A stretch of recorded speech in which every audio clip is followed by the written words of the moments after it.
नहीं हुकूमती साइड से आप गलत देखें ना। अली शेर साहब, अगर तो आपने तकरीर करनी है, तनकीद करनी है, हम ये प्रेस कॉन्फ्रेंस खत्म कर लेते हैं, बाद में कर लेते हैं। आपका मैं समझता हूं कि बहुत सारी चीजें हैं जो अभी हम आपसे शेयर नहीं कर सकते हैं, और अल्हम्दुलिल्लाह मैं ये कह सकता हूं, आपका ये मुझे अफसोस से कहना पड़ता है कि चूंकि बड़ा आसान हदफ है, मेरा मकतबा फ़िक्र नहीं था, मेरे मकतबा फ़िक्र की जमात नहीं थी। पाकिस्तान उलमा कौंसिल ने जितनी गालियां उस जमात से खाई होंगी या मैंने खाई होंगी, मेरा ख्याल है पाकिस्तान में किसी ने नहीं खाई होंगी। मेरा दर्द क्या था?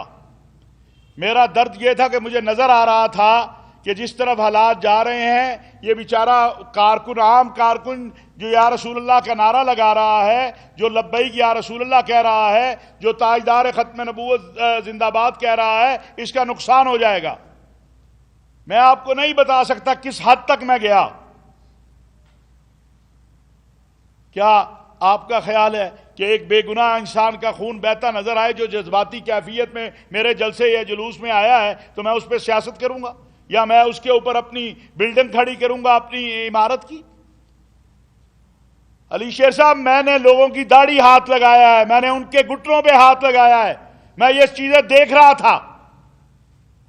और जहां गवर्नमेंट जिम्मेदार होगी, अल्हम्दुलिल्लाह अल्लाह ने हमें यह इस्तिताअत दी है कि वहां भी कहते हैं गवर्नमेंट जिम्मेदार है, उसको भी कहते हैं। जहां दूसरे जिम्मेदार होगा उसको भी कहेंगे। मैं यहां इस्लामाबाद से 3 घंटे के अंदर लाहौर पहुंचा इस मुज़ाकरात के लिए। मैं जिम्मेदारी से कह रहा हूं कि हमने मिन्नतें करके लोगों को राजी किया कि बातचीत की जाए। बड़ा आसान है उंगली उठा देना। आप तो बड़े बाखबर आदमी हैं, खुदा का वास्ता हर वक्त पॉपुलरिज्म तो बहुत अच्छा है, अभी मैं कहूँ जिंदाबाद मुर्दाबाद पॉपुलरिज्म मिल जाएगा, लेकिन हकायक ये नहीं है। हकायक ये है कि लोगों के, गरीबों के बच्चे जो हैं वो निशाना बने। कोई जख्मी है, किसी की लाश गई है, किसी लीडर को कोई फर्क नहीं पड़ता है इससे। और जो लेते थे, आप दोनों के लिए क्या सलाह तजवीज़ करते हैं? और आखिरी सवाल इसी का हिस्सा सर, 7वीं और टीएलपी अब सियासी जमात के नाम पे भी रजिस्टर्ड है, आप क्या समझते हैं वो जमात को कानून करार देना चाहिए और 7वीं का क्या मुस्तकबिल? देखें, ये कानून का काम है, मेरा काम नहीं है।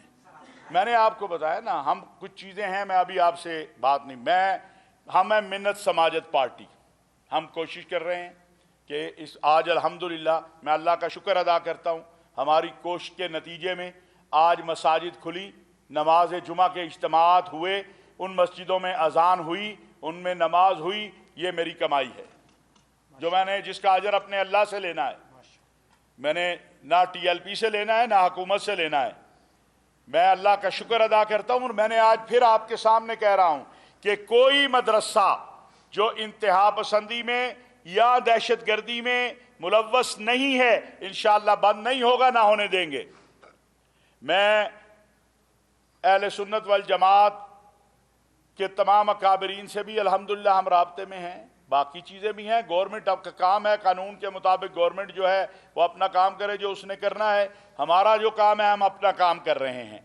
दूसरी बात आपने कहा, ये बहुत मर्तबा बात होती है, बड़े लोग, ये कोई रिवायत पहली बार नहीं थी। बदकिस्मती ये हुई है कि उस दिन वो रेंजर के जो साहब थे, उन्होंने 1000 या 2000 जितना भी किराया था वो दे दिया, कैमरे ने महफूज कर लिया। तो वो एक हमेशा ये होता आया इस मुल्क के अंदर।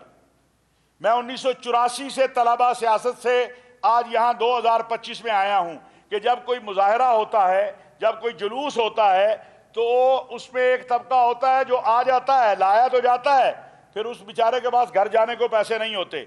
आपको ये तो याद आ गया कि टीएलपी वालों को दिए पैसे। आपको वो वक्त क्यों नहीं याद आया कि जब यहां पर बसों का बंदोबस्त किया था रहमान मलिक साहब ने, और वो जो यहां बैठे हुए थे धरना देके, वो सरकार ही के, अगर यहां रेंजर के अफसर ने पैसे दिए थे तो वो भी सरकार के पैसे थे। और वो जो बसें करवा के दी थी उस वक्त पाकिस्तान पीपल्स पार्टी की हुकूमत ने, रहमान मलिक साहब ने, मैं उन निगोशिएशन का भी हिस्सा था। ठीक है, रहमान मलिक साहब अब इस वक्त इस दुनिया में नहीं है, वो भी तो सरकारी के पैसे से मेरे भाई की दी गई थी ना। तो अगर कोई यहाँ पर आ गया है और उसके बाद जाने को पैसे नहीं हैं और वो कहता है जी मैं तो घर जाना चाहता हूँ, मुझे आप मेहरबानी करें मुझे घर पहुँचा दें, तो कोई क़यामत नहीं आई, कोई उसमें नहीं आया। वो चीज़ और थी बिल्कुल मुख्तलिफ चीज़ थी, आज बिल्कुल मुख्तलिफ चीज़ है।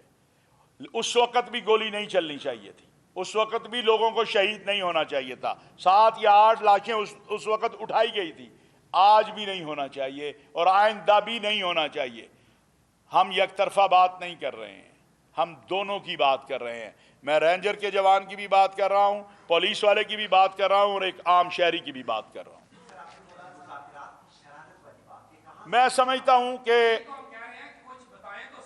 मैंने एक मिनट बता दी आपको, पहले तो आपके लिए 1 मिनट, शरारत आ जाएगी सामने, जहां भी शरारत हुई है आपको ये बात पहुंच गई कि मुज़ाकरात हुए हैं। जो लोग कहते हैं मुज़ाकरात नहीं हुए, उनके लिए ये है कि मुज़ाकरात 3:35 तक 40 मिनट तक मुज़ाकरात जारी थे रात के।